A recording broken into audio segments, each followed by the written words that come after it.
Well, welcome aboard, friends. Thanks for clicking on this video and joining in on what's going to be a test of a blended charcoal sauce with pistachio shell. Going over my notes, I come to realize that I don't have a comparison test with the pistachio shell blended with another charcoal, so that's what this video is going to entail. Now, if you're not already familiar with it, the first time I tried to test pistachio shell, I took 3 shots and the patch took out my chronograph. But in those 3 shots, the first shot was 1837, then it dropped down to 1754, and it did record the 3rd shot at 1767. So I couldn't complete that. Once I got my chronograph repaired, I went ahead and redid that test. First shot was 1828, then it dropped down to 1791. 5-shot average was 1786.6 with a spread of 86. When I first started working with pistachio shell, we determined through those clear glass jars that it has a pretty heavy specific gravity, close to Osage orange at around 0.80, 0.81, 82, somewhere in that vicinity. So what I decided to do was to go 2 parts pistachio shell, 1 part alder. Now the alder, if you're not already aware, is, I've determined it's either speckled alder, which is the same as European alder with a specific gravity around 44, 45, and once again, depending on whose chart you use, that those numbers could change. So what I decided to do was to just go ahead and blend up a 100-gram batch and see how it's going to work, if it's going to increase velocities, blending it with alder. And as I've mentioned before, in everything that I've done relating to homemade black powder, it's my opinion that if you're going to blend it, if you can get some alder, that would be the best source to blend it with. Over the years, I've blended stuff with cedar, juniper, more recently with sycamore, with the Osage, and that didn't really produce the results I was expecting because I went 2 parts sycamore, 1 part Osage, and I believe the added abundance of the sycamore kind of canceled out the value of the charcoal source of Osage. So anyhow, I'm going to show you the first burn test right here. I just got done pucking it, and here's that test. Pistachio shell alder blend 2 to 1. 2 parts pistachio shell, 1 part alder.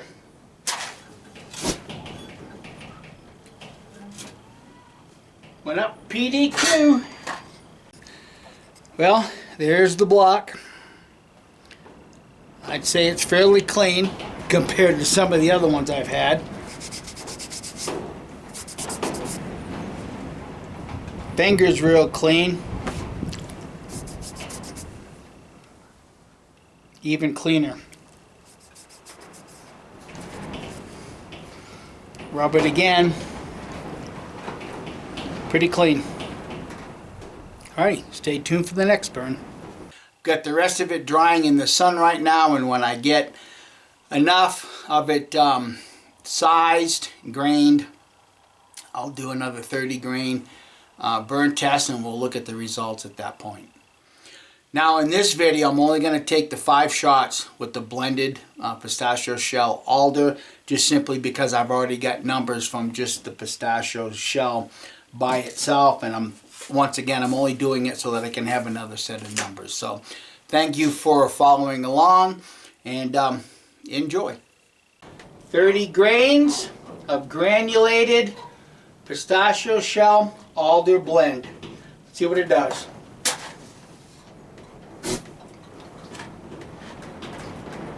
I think you'll agree that went up pretty quick. Get you close up of the block. Well, you guys can decide for yourselves if that's clean enough. Do the dry finger rub. Like before, it's not that bad. It's pretty clean. Wet it down a little bit, rub it. Still, in my opinion, it's not that bad. Okay, you know where we're gonna meet next. I'll see you there.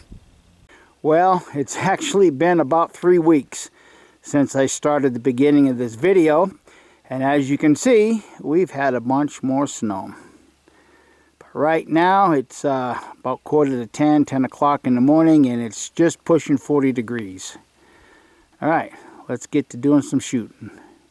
So just in case anybody's curious, 80 grains by weight, and if you can see it reflecting in the sun, you can see it's just a little above 80 grains by volume.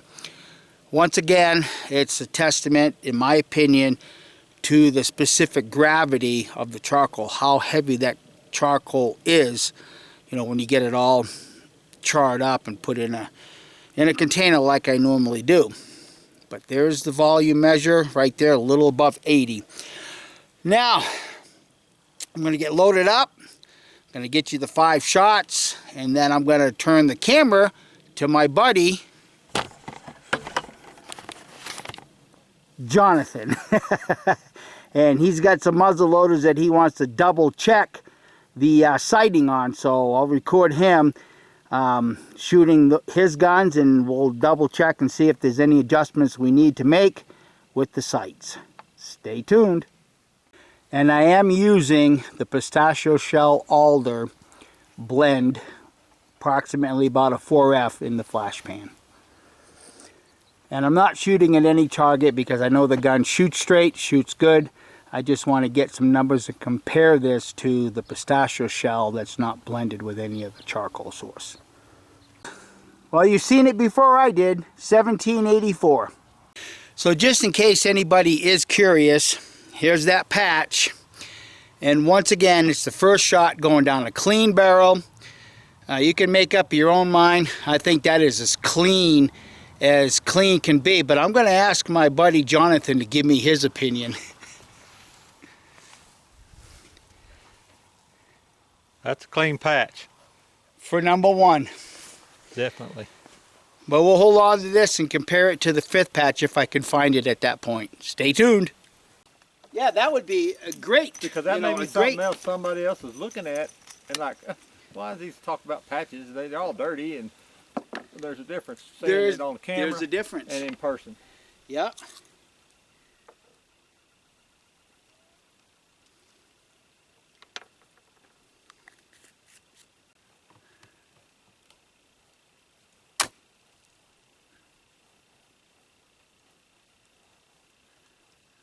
Misfire. You could say I didn't flinch.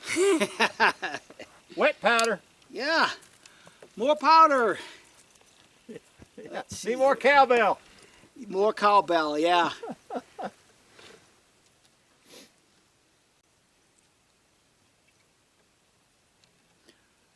I did put powder down the barrel, didn't I? Yeah, God, I hope so. I'm talking to my buddy here, and I may have dryballed it. Can't edit that one out. No, I'm going to leave that one in, just for the humor of it. You shoot long enough, it will happen. Oh, yeah. I've done it a couple of times.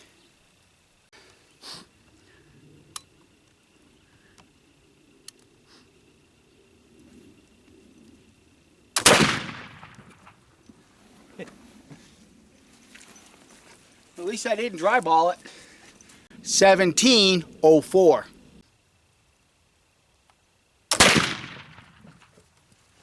So while my buddy Jonathan looks for the patch, I've recorded a number of 1686.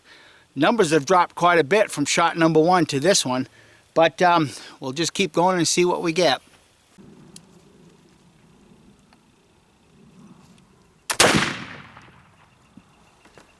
That patch patch I did see land on the roof. Oh, did it? Crap. It went like this. And landed on this left side over here. Ah, okay. 1743, and you probably heard, or maybe you didn't hear because I edited it out. My buddy Jonathan actually saw that patch land up on top of the roof. All right, I'm going to get the last shot taken, and I'll turn the camera on to Jonathan, and I'll watch him do some shooting also.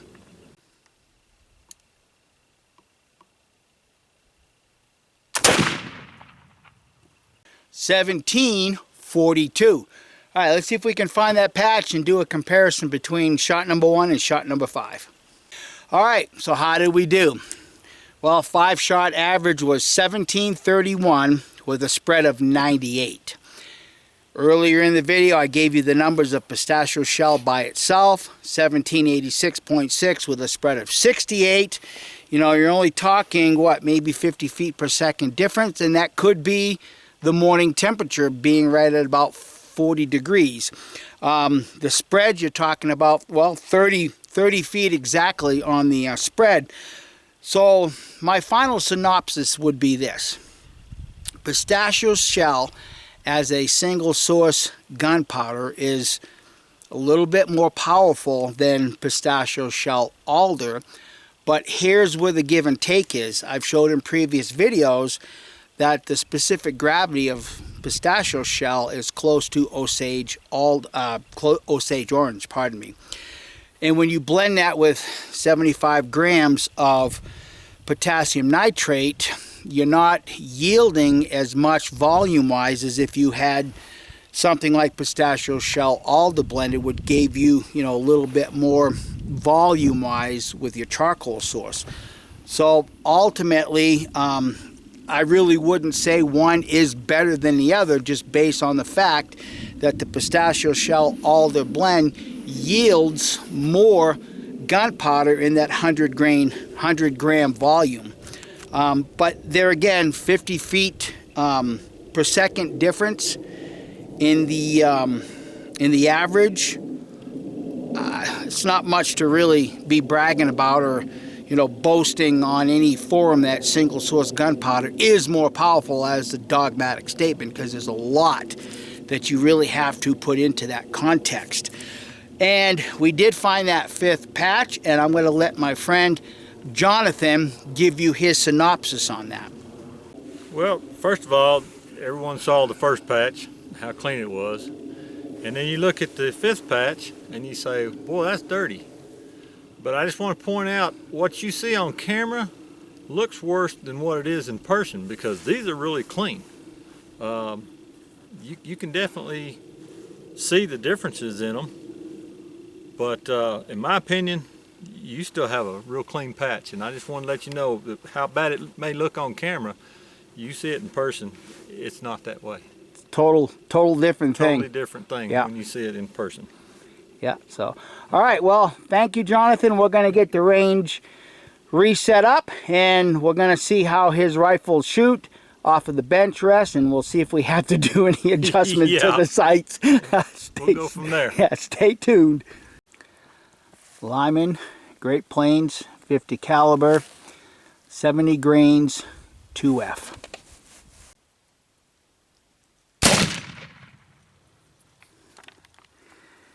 You cut the bullseye on the left side of ring.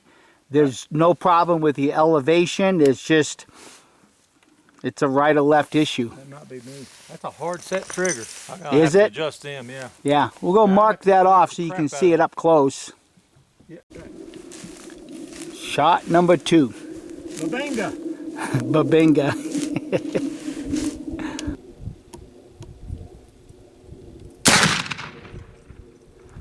I wasn't ready for that one. That one really went to like 10 o'clock high. I wasn't ready for that one. You weren't ready. That's what they all say. No, I barely touched it. It went off. Really? Yeah. Hold up a second, Jonathan. Just a second.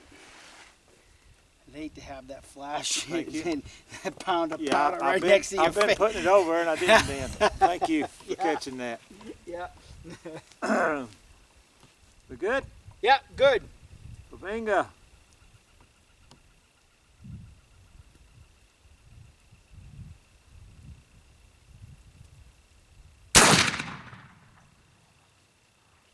Well, his third shot went low. It cut the bottom of the paper plate. So he's going to load it up and I'm going to take a shot.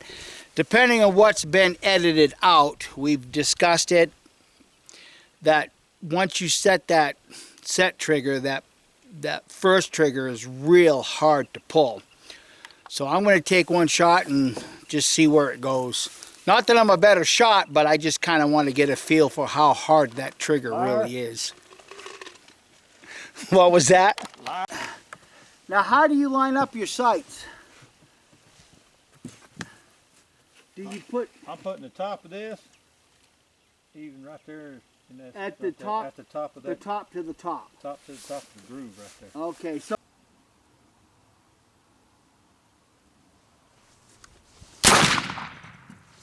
Yeah, that's a god-awful hard pull. Yeah, I gotta fix that. So here's Jonathan with his flinter, 50 caliber, 70 greens, 3F GoX and GoX 4F in the flash pan.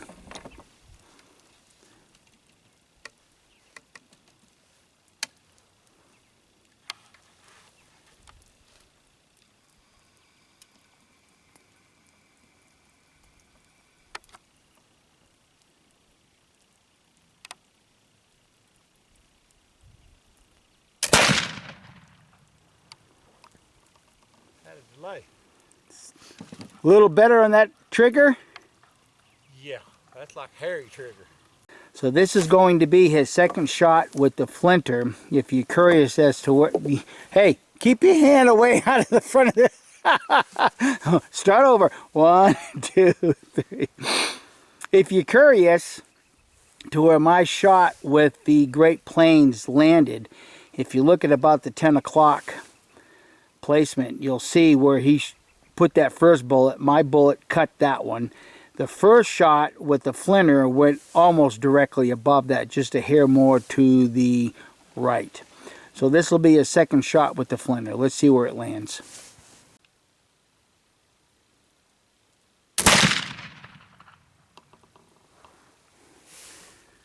Looks like you went even a little further to the left than the two bullets that cut with your Great Plains.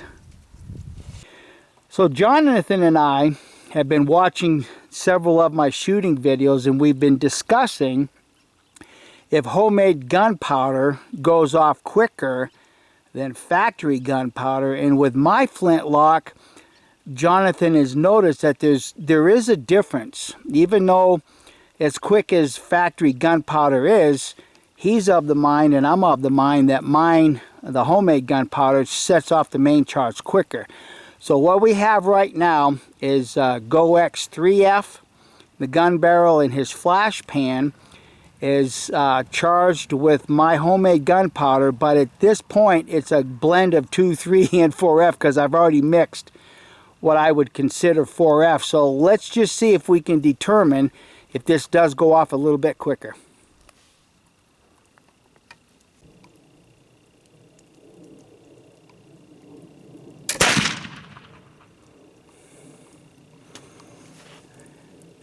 What do you think, Jonathan? I think just touch quicker. Touch quicker. That's what I thought too, but till I get it into the editing program and really look at them, but I would say it goes off just a hair quicker. Yeah, I felt just a hair delay, but that may be how close is that powder to the touch hole. That's true too. But Yep. As far as actually going off, I think it went off quicker. And we'll be able to see that on video. Yeah, absolutely. All right, let's go see where that ball impacted.